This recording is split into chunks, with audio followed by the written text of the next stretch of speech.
Hello, everybody. This is Colleen with Speaking of Spirits, and I'm here with Gina and Kate. And we are going to talk, and I'm off camera. We're in Gina's office and Kate's office today. We're going to talk about human energy fields and auras and chakras, and I don't know a whole lot about chakras. I know a little bit, but not enough. Can you guys explain those? Like, go ahead. You can start. So I think with aura and biofield, that's an easy place to start because that's just the energetic field around us, and we have different technologies to see. I think a lot of people think automatically that it's like just woo-woo kind of stuff, but we actually have science to show that we have biofields around us. And auras, usually people who can see them with color or have cameras that see them with color. I'm not one of those people. I actually see them with dots around people instead, which is kind of interesting. I don't know if you guys see auras or how you see them. I don't always see them, but I can sometimes. Yeah. If I concentrate, I can see them. I could see, when I was younger, I could really see them, but it's faded. Mm-hmm. But I have to really concentrate on somebody, and then I can see the glow.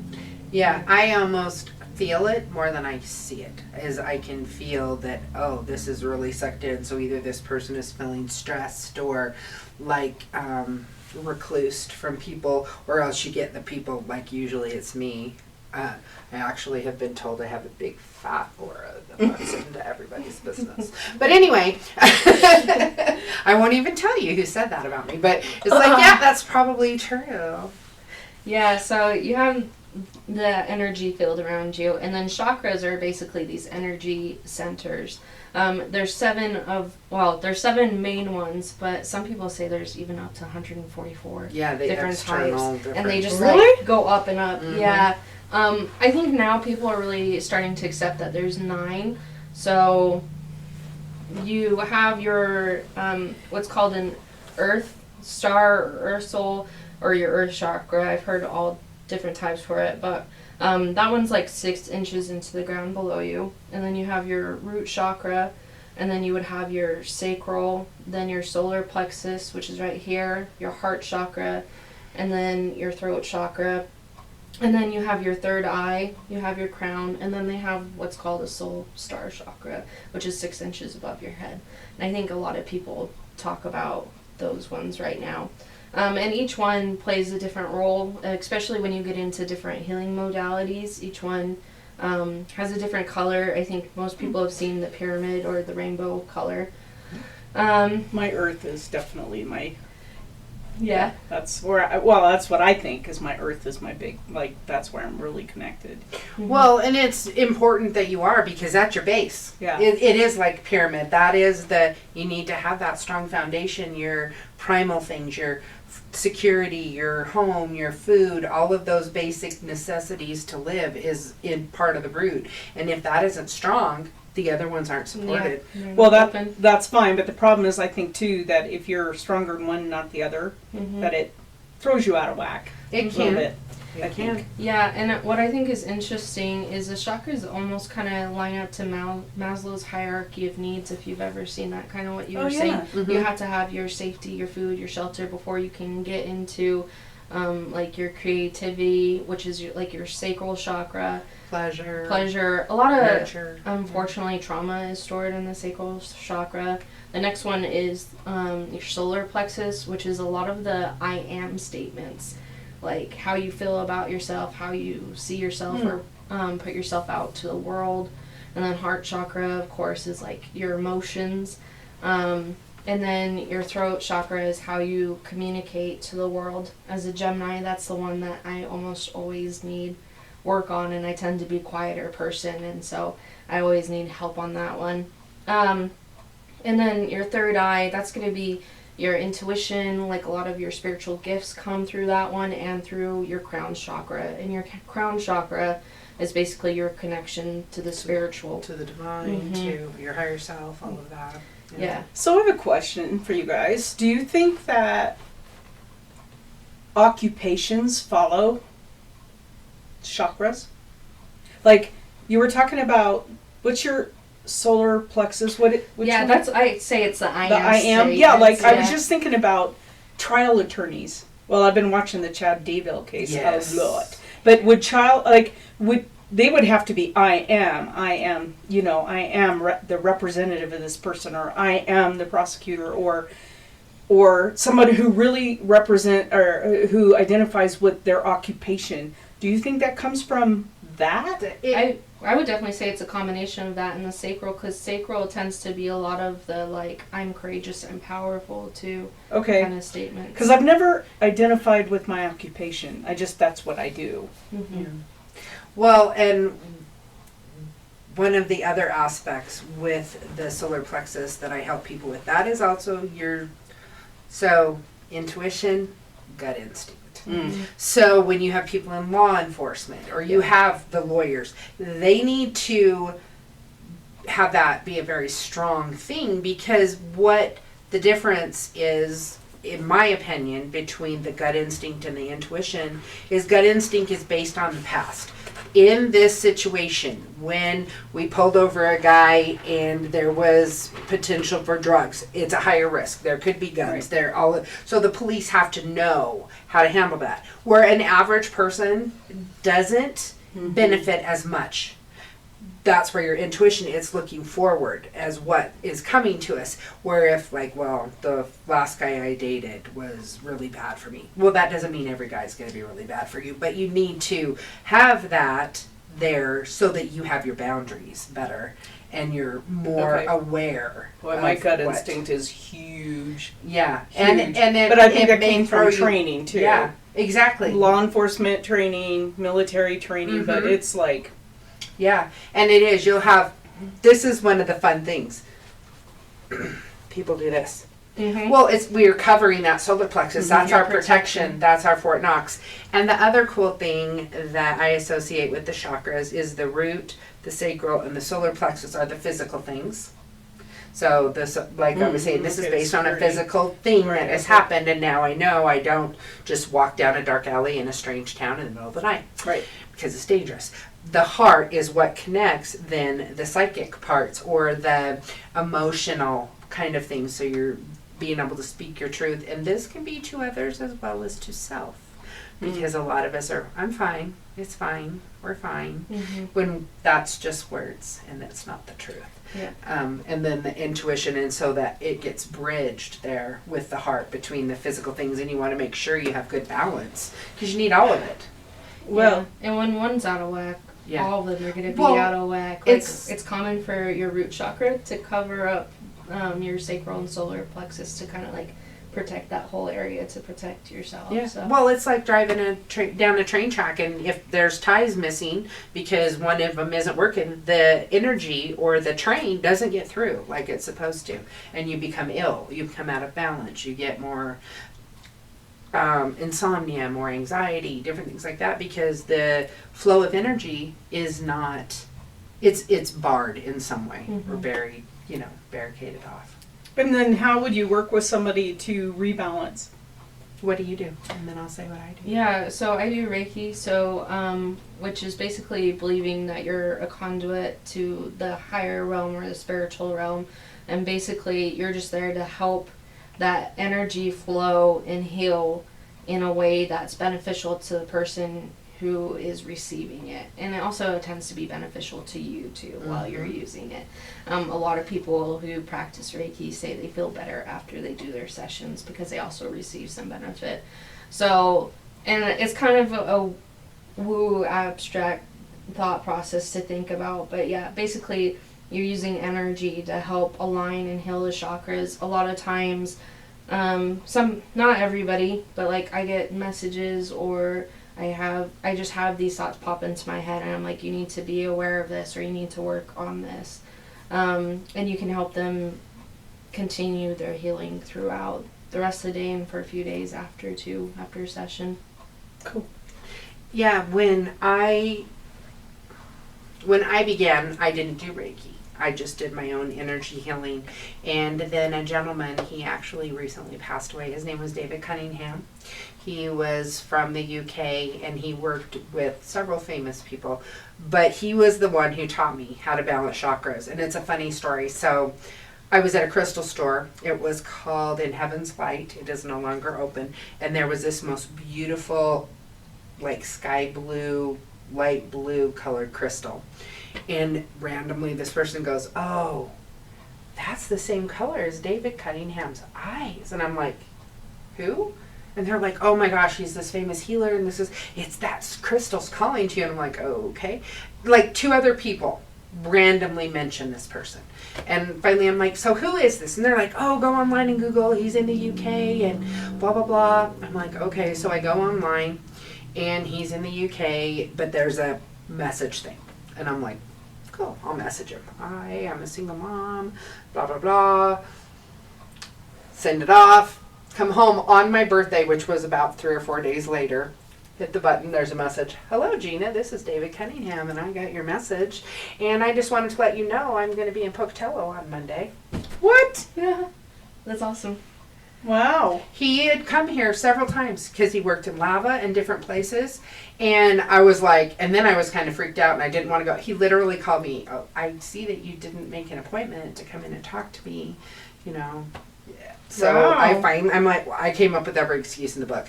Oh, well, I have a little girl and I don't have, oh, come, the lady's house that I'm working out of, she'll watch your daughter and this, that, and the other. So what he showed me, I'm going to grab it really quick, is working with selenite, rose quartz. I'll grab those in a minute. And he taught me how to use a pendulum to measure the how strong and how well, and if the chakra is going in the right direction, if it has blockages, and then to use selenite to open up or get those flowing better.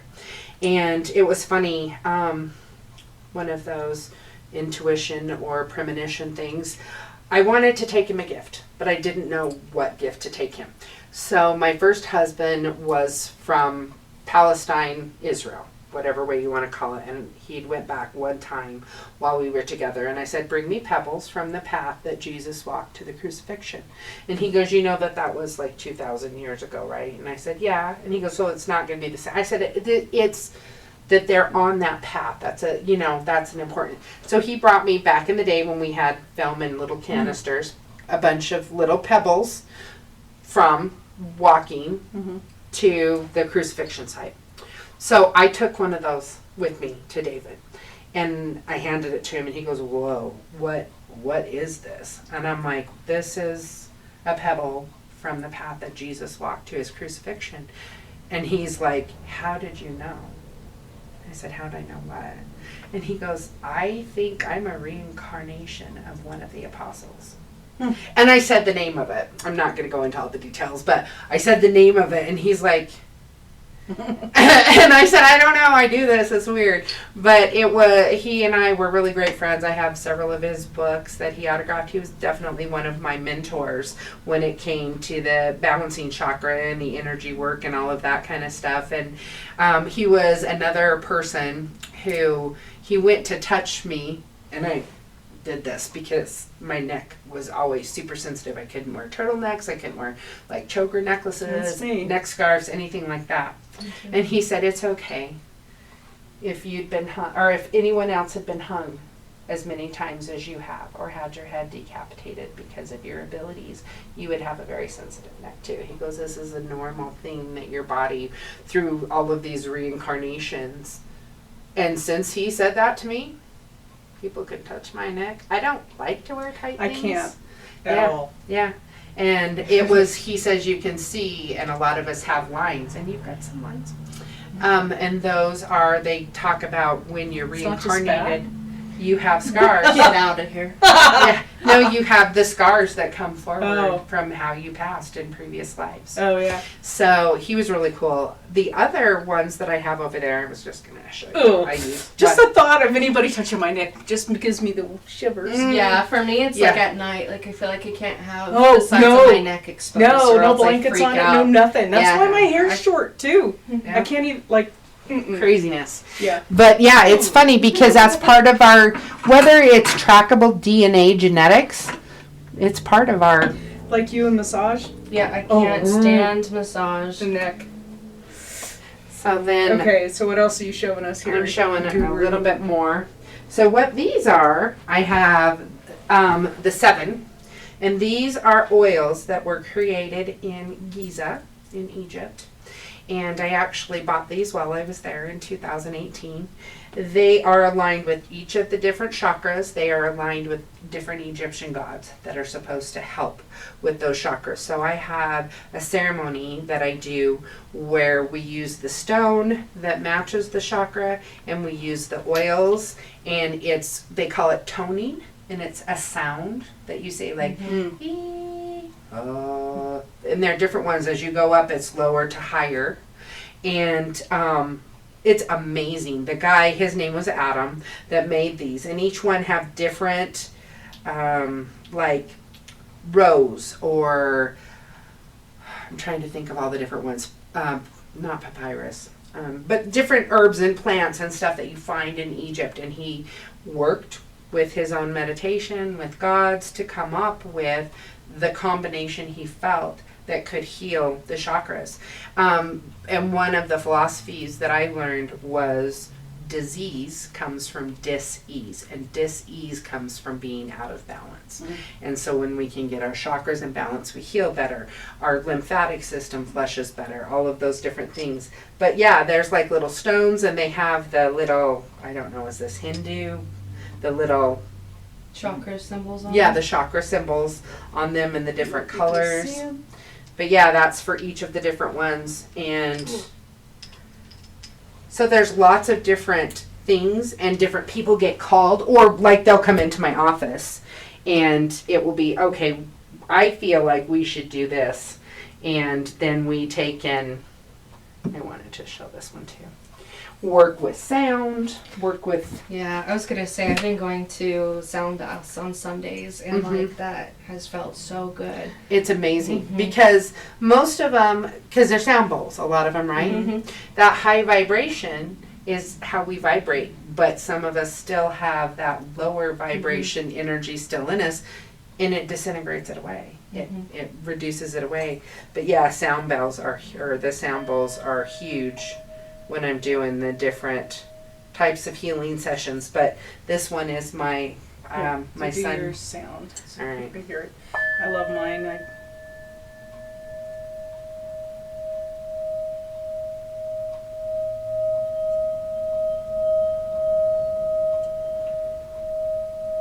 But I do it to where I play it like a singing bowl, and then I do it where I'm in different areas and do like more of a gong type of a thing, and that if I feel blockages, it's that type, and then use the singing part of it afterward to just get them all balanced and lined up and stuff. I also work with the drum. The drum is very low. Yeah. Yeah, and that drum, especially if you're trying to let go of past trauma or the shadow parts of us, the part that we don't want to live with and we don't want to deal with, so we bury it down, and then it comes up at the most awful times. It can be part of our anger And issues. this? Talk about that. So this one has got all the different colors of the chakras, and I'll often put that under the table. It's got the copper wire. Copper is a huge conduit for energy, and it's the spiral, which is, whether like when I was in New Zealand or with the pagan practices, humanity has time as a line. 10,000 BC, 2000 AD, whatever. In spirituality, it's more of a spiral or an infinity, which means that's how we can have premonition dreams, because it's not a line. It's like we're in this loop, and it's like, oh, something bad's going to happen here, and as we're coming through that time frame, that can send that message to us when we're more open. But copper is amazing in conducting that, and just bringing back in, one of the things that I say is, I'm aligning you with all that you've ever been, all that you are now, and all that you will ever be, which is our higher self of past life present life, future lives. And we can tap into that energy, whether it's in knowledge, or it's in healing, or it's in helping other people and bringing that knowledge all to this moment and aligning them together. Yeah, it really makes you kind of think of how time is just, you know, a here thing. There's different dimensions. People are really big on timelines right now and that they cross. Like, you could really dive into it. It's super interesting. Yeah. And it's funny how when you're ready, that information comes to you. Yeah. Because it's like, and it's not always, you're not always mentally prepared for it. Yeah, I was gonna say, Sometimes it's a you don't want it. blindsider. Yeah. So. Yeah, so do you think we have, there's always the last class we had a skeptic, serious skeptic, right? What do you think, if a skeptic came into something like this, are they too blocked, or do you think they would eventually come through and find? That particular skeptic, I feel, had, well, first he had some other Yes. things, situations with his mental, emotional, that health kind of stuff. But I believe that he probably had an experience and either was told it wasn't real or it was all in his imagination. And so he was very scientific, mathematically, you know, things that 1 + 1 is 2. There's no question, kind of a thing. And he wanted solid physical validation. Yeah. And we're talking about the paranormal class that we teach, all of us. Right. Yeah, but so you can't present things like this in a box with a bow. Yeah. Well, and the other thing is, like they say, seeing is believing. That's where he was. He needed to see it, he needed to feel it and touch it for it to be real. But sometimes believing is seeing. And if you don't have the belief that it's possible and you aren't open to any form of validation, then you don't get validation. Yeah, it's just like having, like, believing you're going to have a bad day. You're going to pick out every single bad thing that happened, not look at all the good stuff. But if you believe you're going to have a good day, you're going to see all the good that happened and totally forget about the bad stuff. It's totally the same. It's fun, though, when you get skeptics coming in and after your session, they've changed their mind. Like, they almost stop at you, like, what did you just do to me? Like, that was crazy. I've had a few that, like, either friends bought sessions for them or they were just at a point in their life they're like, I'm willing to try anything, and kind of having a more open mind. And yeah, it's really fun when that happens, when you can maybe open up that there's more out there than what we realize or what we can physically see. Yeah, it was funny because you would send him with me a lot of the time when we were doing little investigations. He was talking to spirits, he was doing the equipment, you know, so he may have claimed he was fully skeptical, but most skeptics are like, yeah, so the lights are going off, you know, that doesn't mean anything. So it was interesting. My dad, this is a man who joined the military at 14 to go to war because it was World War II, and he was going to represent his country, right? I mean, that's that mindset back then was we save this country. And he was a pilot. He was, I see it, I believe it, right? I mean, that's him. That was him. And then he met my mom.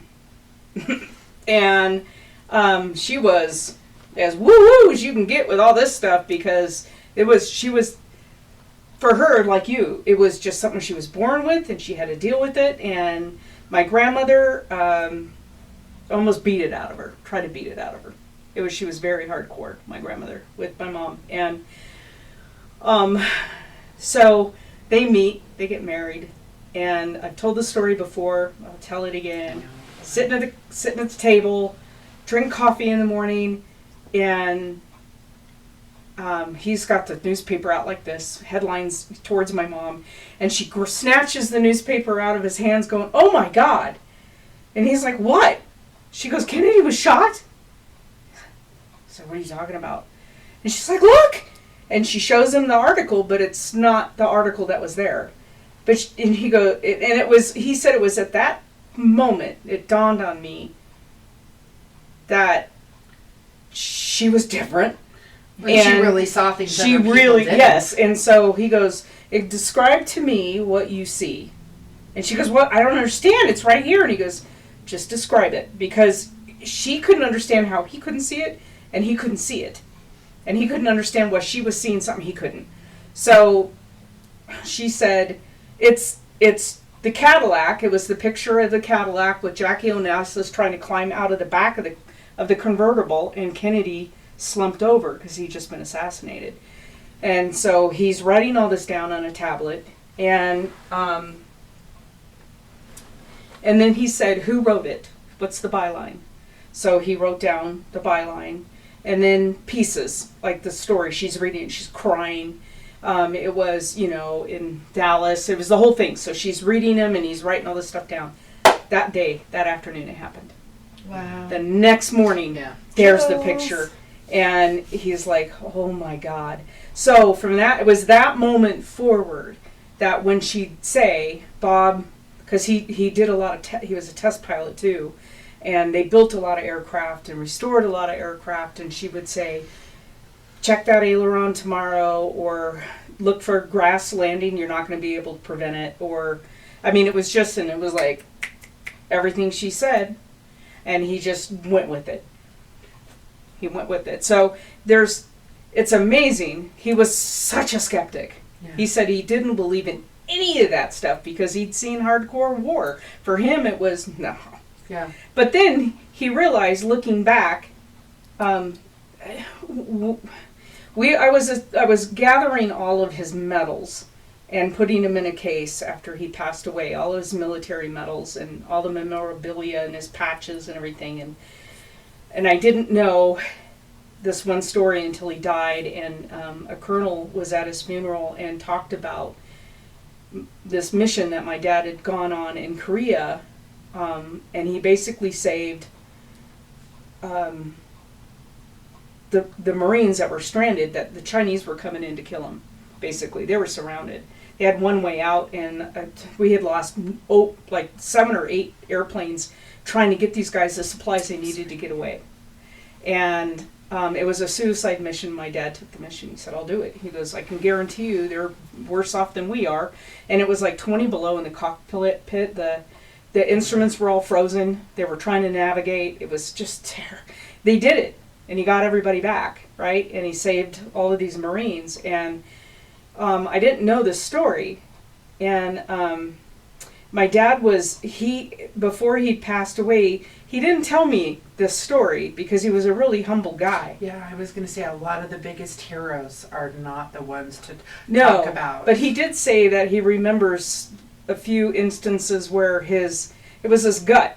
That's what it was, his gut check is always what he called it. Like his gut would say, we're not doing this today. Mm-hmm. And I'm like, Dad, you have those gifts too. And he's like, it's just my gut. Yeah. But I think most of us have it, that gut instinct that says when you come up to a convenience store, maybe I'm not going to shop here today, and then you find out they've been robbed, or maybe I'm going to take a different route to work, and you find out there was a bad accident, or whatever. Mm-hmm. Trust those instincts, because that's. Well, right now there's a huge calling to people, and a lot of people are waking up. And it's like, it can be really scary and overwhelming for people that have not listened or not felt or not believed. But I believe our skeptic was there in our class for a reason. And whether he believes now or not, he doesn't see it the same. No, that's what I was going to say. Maybe at least he's thinking about things a little differently. And don't... I kind of believe if you're listening to this podcast or been listening to, that you're awake enough to think that maybe there's something else going on out there. But if these callings that come to you, don't ignore them. They're there for a reason. Yeah. And Yeah. Yeah, and some skepticism is healthy. You don't want to Yeah. just full on believe everything or whatnot, but be in a place where you can have that, but also be open that there's alternatives or different different possibilities. explanations. I think that's what's really important. When you can balance those two, I think that's just like the perfect spot to be in. Yeah. So do you want to hear my strange but true? For Fraser Hall? Oh, she has a Fraser Hall story, and I told her not to tell me. That's right. Yes. Oh. So we investigated Fraser Hall as part of our class at Tell everybody ISU. what. Yeah, Fraser Hall is. Fraser Hall is a very old building on the Idaho State University campus. It's where they have their big stage and they do performances, plays, concerts, all kinds of things. Now they have built a giant performing arts center up on the hill, but they still use Fraser Hall. It sits right on the quad, which is the heart of Idaho State. And so we went and we investigated. And that night, that was, our skeptic was with me. So afterward, I'm standing by the seats and the stage is about chest high.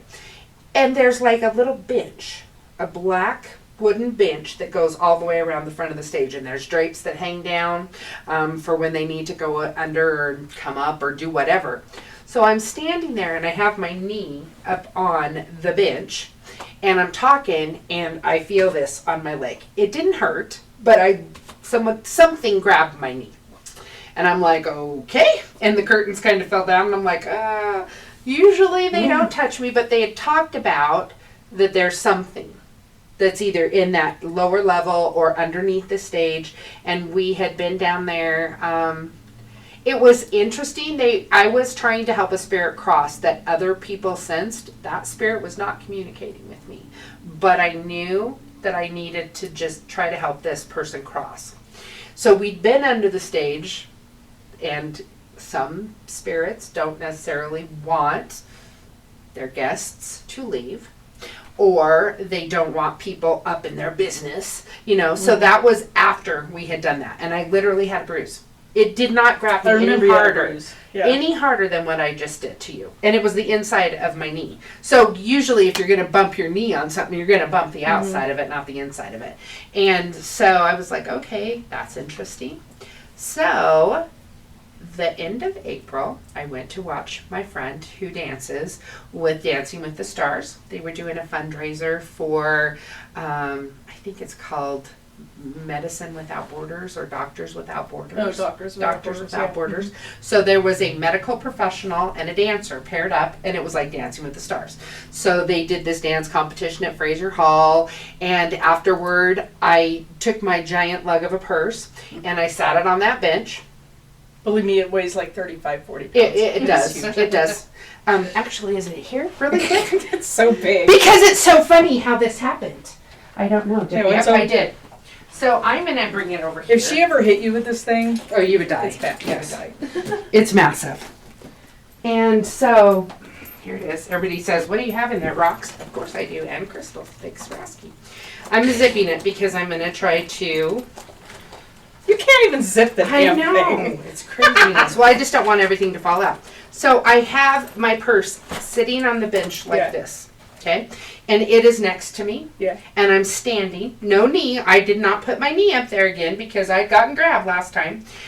And I'm talking to my friend who's standing on the stage, and I hear thump. And I look down and my purse is gone. Gone? Gone, gone. Gone, gone, gone. I know I didn't bump it. No one else was standing next to me. I'm like, great. Gonna have to go into that stage again. I go down under the stage. So here's my purse. We're gonna let it fall. You guys can't see it, but if... I mean, it's a suitcase. Yeah, I mean, it's like, it's massive. And it was unzipped. Mine's heavy. This Yes. is really heavy. So it went off. I go down under there. It is upside down. So it was like this on the bench. Mm-hmm. It's upside down, open, like this, on the ground. Right next to the wall. I'm like... Do you think it could have been just top hit or out of balance so it fell? I don't think so. I mean, it's just... I mean, that's not a flat surface, Right. but... Yeah. Well, if I set it on the floor, like a bench, yeah, no, now it's not designed out to sit down. Yeah, It's it not has a gonna big move. flat bottom. Yeah. But it was weird that it was sitting like this on the bench, but underneath it was like this, upside down. Nothing had fallen out of it. I literally was able to put my hand under and pick it up, and not a single thing fell out of it. It was really weird. And I'm just like, I'm leaving, guy, okay. I'm not afraid of things, but I do Respect things. respect. That's Yeah. the perfect word. Yeah. I was like, I just was here watching him dance, but I thought it was crazy because there's there's 1,000 things in my purse. Yeah. What wouldn't fall out? And the bench is like as high as this armrest, and it fell and it turned and it landed upside down and nothing came out. So I was just like, of course. And it was about 10 feet down from where the entrance was, which is where I had been standing before, nearby. And I was just like, I have to go under there because it wasn't fear, but I was just like, I don't want to bug you. But I tried to reach down and I couldn't reach. That's how far down it is from the inside because it's lower. Yeah. So you can kind of stand underneath the stage. So yeah, I was just like, okay. Cool. We're Cool back. story. Yeah. There's your haul. Yeah. Well, I hope that you enjoyed this episode. I learned stuff because the chakras and balancing and stuff is not something I practice doing, and so yeah, I should. But yeah, who has time? No, literally. I mean, really, who has time? I'm so when busy. you're doing so many podcasts and I know. teaching classes and all the stuff you do, yeah. It's like I was telling her this week I have 6 podcasts. It's just bananas. We've just been bananas busy. And then we have the paranormal class starting again May 24th. Sign up at ISU if you want to go. College of Technology. It's just been bananas. And now spring's here, so yard work and trim down goat hooves and just it was constant. It's like, oh my gosh. So I'm going busy. to punch you below the belt. Are you ready? Uh-oh.